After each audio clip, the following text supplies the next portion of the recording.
Hi, my name is Michael DeSilvas. I would like to give you an update about what was going on here at Harbor Square. Back in the early part of March, about March 9th, we had an open meeting with the whole community, and Sean, she's the community counselor that's here to help. She helped organize and help educate people on how to set up the meeting. And basically, this is where I'll just break it down.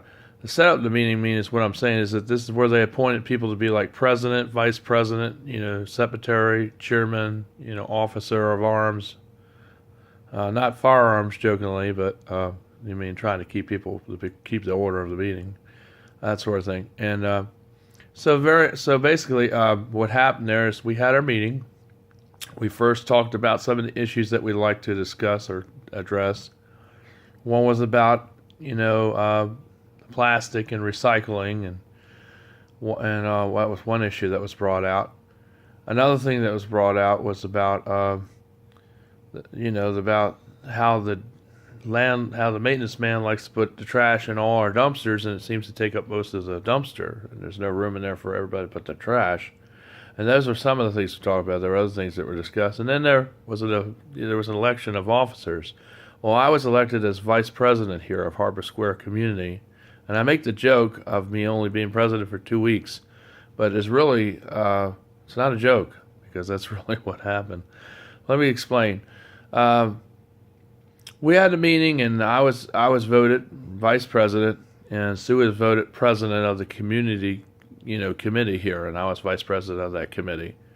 And a few other people were elected as secretary, and there's other things that I listed earlier, sergeant of arms. Some guy was elected, and there were some people that were elected for planning activities and so forth. And basically, what happened is after the meeting, I told her to dial 804 because I gave her one of my VoIP numbers. You have to dial 804 in order to contact, to get through. If you don't dial 804 before the number, even if it's local on a regular phone, it won't go through unless you dial the area code. So I explained it to her, but when I was telling Susan that, she just looked away and was trying to talk to other people, and she seems like she wasn't really paying attention to me at all. So, she just said, "Yeah, I heard what you said," because I said, "Did you hear what I said?" She goes, "Yeah, I heard you. I got it. I'll remember to dial 804. Okay." So then some time went by, because I asked her when we're going to meet, and she goes, at the meeting there at the same night, that's when I was telling her about the phone number and all, to get a hold of me. And she just, she didn't have no idea or clue as to when we were supposed to meet. Usually the president's supposed to know that. Usually they'll tell you, they'll be, organized, but she really didn't know how to be president. I really do believe and know that she was voted in for her popularity. I mean, there's a clique in this complex, just like in most complex, places they have cliques. And I believe she wanted someone. I believe she was voted in because of her popularity, not because of knowing how to do the job. Because the way she reacted to me, by the way she showed it, demonstrates exactly that point. And let me explain what I mean. When she was voted in as president, she just basically, she said she would call me, and she never did. Then she made excuses and claimed that she called me. And she probably did, but she didn't dial 804 because she didn't follow, my suggestion to dial 804.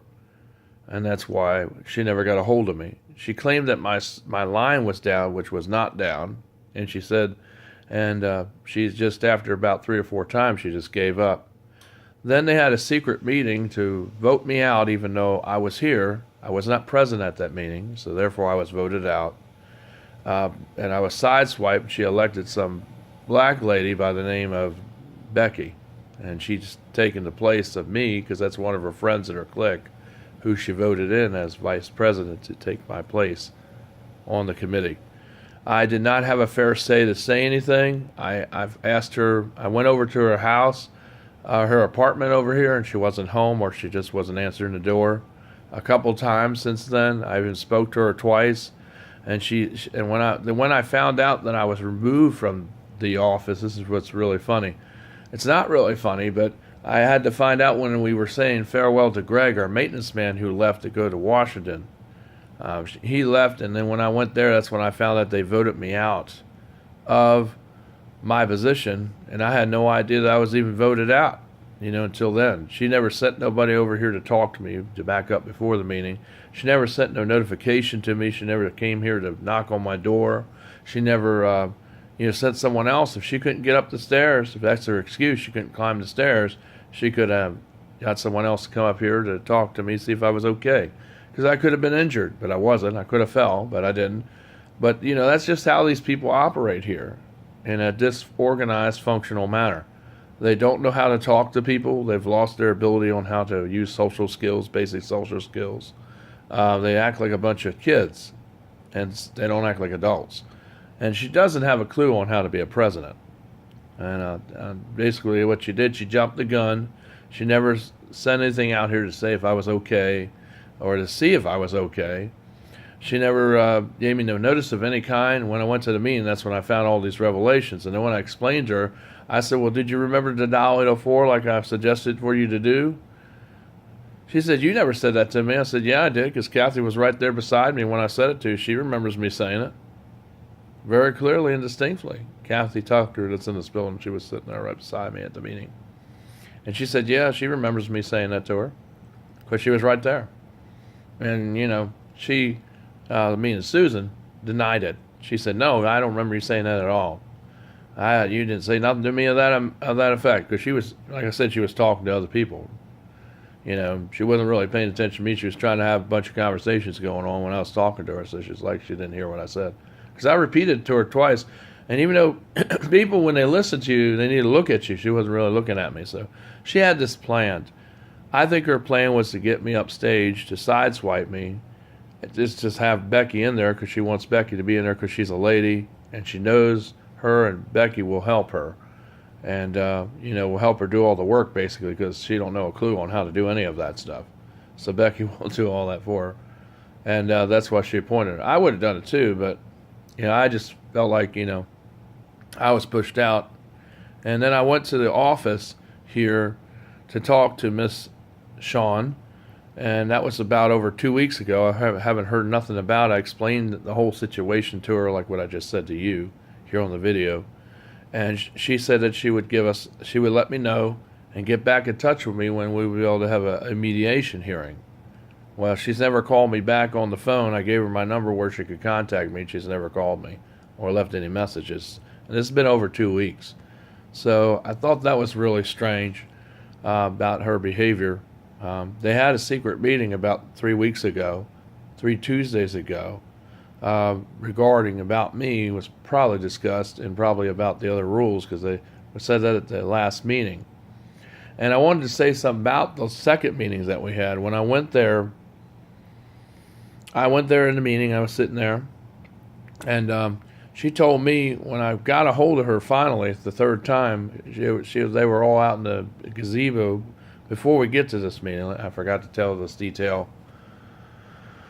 We're out there under the gazebo, and she was out there, and some of the people that are on the committee were also out there in their little clique, and they were out there talking, and I went over there, and they were really nice and friendly, appeared to be. And I just said to her I'd like to speak with her and be able to say my side of the meeting, since the state's saying the policy that I have a right to say that, since you went ahead and had a secret meeting like Obama style, because he does a lot of that too, has a lot of secret meetings, and the president, cabinet, nobody knows about it. That's the same thing they did here, and they voted me out and had a little secret, organized meeting. And, I didn't get a chance to say nothing, so when I asked her, could I just merely explain what happened? She said, well, pretty much her mind was made up. She said, it doesn't matter, you can explain it, but I don't think it's going to have any bearing, because, our decision has been made, and we already voted you out. And basically that's what she's saying. Their minds were all made up. And I just thought it was just really, really strange and really wrong. And I thought it was discrimination, the way it was done.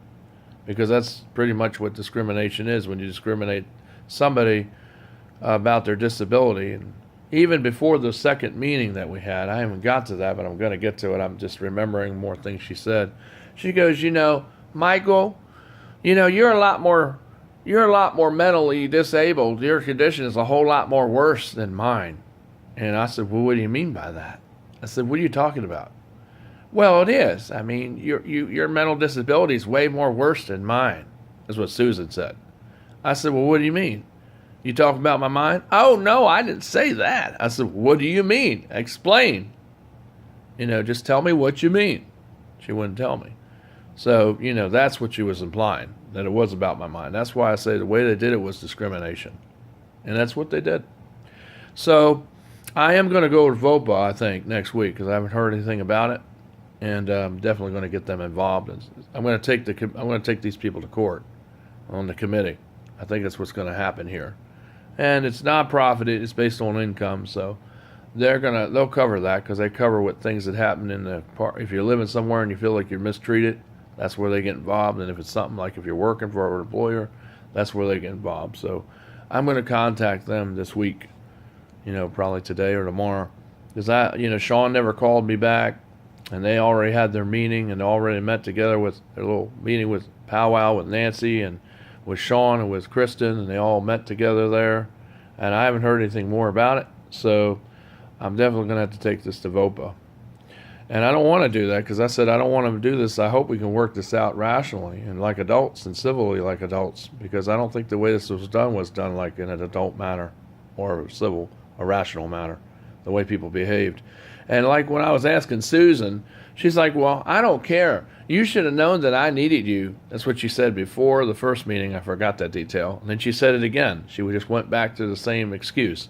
She would not, it's like she heard what I said, but she didn't listen. It's like she's got some kind of mental illness, because she's just repeating what she says. And what she says is final. I'm supposed to know that she needed me to help her, but yet I can't read her mind. So I don't know if she was making a pun because I wear thick glasses.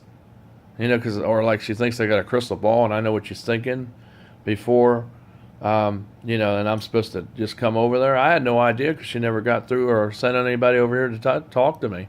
So I didn't get no communication from her of any kind. So I went to the meeting on the 21st of March when they were saying their, goodbyes and farewells to Craig, or, the maintenance man, as I exclaimed a little bit ago.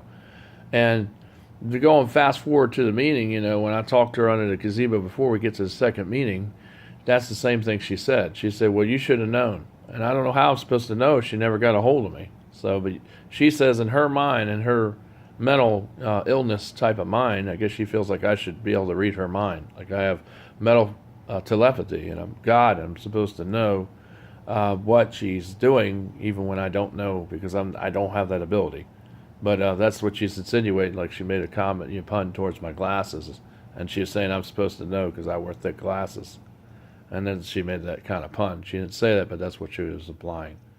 So then we get to the meeting, the second meeting, and I'm sitting by Miriam. Miriam said, well, you didn't talk any more than anybody else, but it was just real weird. She made a note. She said, it's like they wouldn't let you talk, and you weren't interrupting, but they were saying you were, because they wouldn't let you talk. And then it's like everybody else could talk, but when I raised my hand, I wanted to talk, and somebody interrupted me at the meeting. And Miriam said, well, that was really strange, because everybody else got to talk, but when you talked, it's like they were trying to hush you up. And then they were saying you were interruptive and disrupting the meeting. And I wasn't even disrupting the meeting. I was just talking when I was supposed to. And then sometimes I'll comment on something, but that wasn't being just after somebody said something. Like I said, yeah, it's a good idea. But that's not being disruptive. But some people were saying, oh, that's disruptive. But like there are other cases in there where people were talking way out of turn and all. And the sergeant at arms is supposed to be keeping order, didn't say nothing to them, but all he was worried about is me. So I guess he wasn't taking his medication right. I guess he didn't hear everybody else. But since I said something, I was disorderly because they don't want me to say anything. And like when I noticed at both meetings, when I said something, I would say the same thing, and they wouldn't say much to me. But when Susan said it, then everybody's like, yeah, it's a good idea. The same thing that I said originally before she even opened up her mouth. I said the same thing she said, and she repeated what I said like a parrot. And they went, oh, yeah, that's a great idea. But when I said it, it was like, oh, they didn't want to hear it. So they got definitely a click here. And it shouldn't be like that, but it is. And then she was going around, like both times when it happened, she was like hitting me over the head with with her hand and some papers, saying, you're not supposed to be doing that. And I looked at her like, you better quit doing that or you're going to get in trouble. I gave her a look, you better stop. And she did it again. I said, look, you're acting weird. You need to keep your hands to yourself. And I said, you don't hit me over the head with a piece of paper. Do you understand me? And after that, she stopped. But, it's like she did that 2 times during the second meeting we had. And, it really upset. It really was frustrating and upsetting. Because it's like she was making me look like I was disruptive, and I wasn't even being disruptive at all. Any more than I would normally be, which is not disruptive, to say the least. But anyway, that's just what happened here with my presidency. That's why I make the joke that I was only president for 2 weeks, just to give you a full synopsis of what happened there. Anyway, let me know what you think down below. Comment. Do you think that was right? Do you think that Susan should be president of this complex community? Do you think she's presidential material for what she did? I don't think so, because you usually give people a chance to say what they have to say. Because, number one, the only way you can have a secret reason to vote somebody out is if they're incapacitated. Two, if they're mentally disadvantaged, like disabled, meaning they had some kind of mental problem and they weren't their self. Or three, if they died, they physically, their death. That's the only time you can vote somebody out. But see, I wasn't mentally disabled. I wasn't disadvantaged in any way. It's just that they just didn't do it. They didn't let me know about it. That's why I was disadvantaged, because they didn't give me no information about it. But other than that, no, I wasn't mentally, incapacitated. I wasn't mentally myself. No, I was mentally fine, and I was not mentally disadvantaged in any way. I didn't die. So it's the only way you can vote somebody out in that kind of matter, like Sue did, organized. She jumped the gun. She should not have done that. But anyway, just let me know what you think down below. Help support us and subscribe. Click on that little thing down below there. And I'll see you later. Thanks a lot for listening. Take care. It's Michael DeSilvis from DeSilvis' Media and New Hunter Church of Christ. See you later. Just let you know what happened here. It was the shortest vice presidency term that I've ever experienced, because I've been president of other things, but I've never been voted off secretly like that before, except in only a clown community that has a clown committee. So there you go. I'll see you later. Take care. Bye.